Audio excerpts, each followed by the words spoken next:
ఉదయకాల సమయంలో దేవునితో ప్రతిదినం అనే చక్కటి కార్యక్రమానికి స్వాగతం. బాగున్నారా? పొద్దున్న లేచారా? ప్రార్థన చేసుకుంటున్నారా? ఈ దినం పరిశుద్ధ గ్రంథం నుండి ఒక వాక్యం చదువుకుందాం రండి.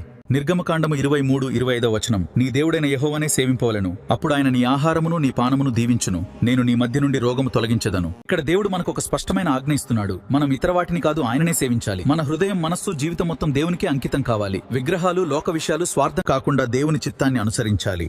అప్పుడు ఆయన నీ ఆహారమును నీ పానమును దీవించును.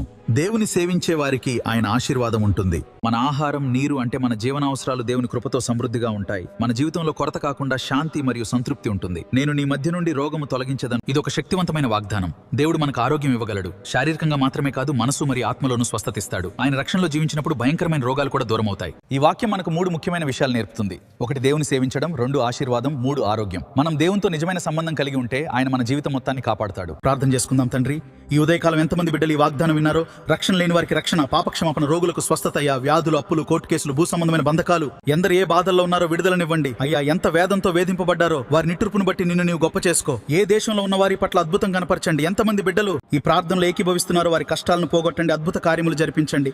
ఎవరెవరు ఏ అవసరాలతో, ఏ సమస్యలతో, ఏ ఇబ్బందులతో, ఏ బాధలతో ఉన్నారో వారందరినీ జ్ఞాపకం చేసుకుని దీవించి ఆశీర్వదించండి. తండ్రి, ఈ రోజు మ్యారేజ్ డే, బర్త్డే జరుపుకుంటున్న బిడ్డలను దీవించి ఆశీర్వదించండి.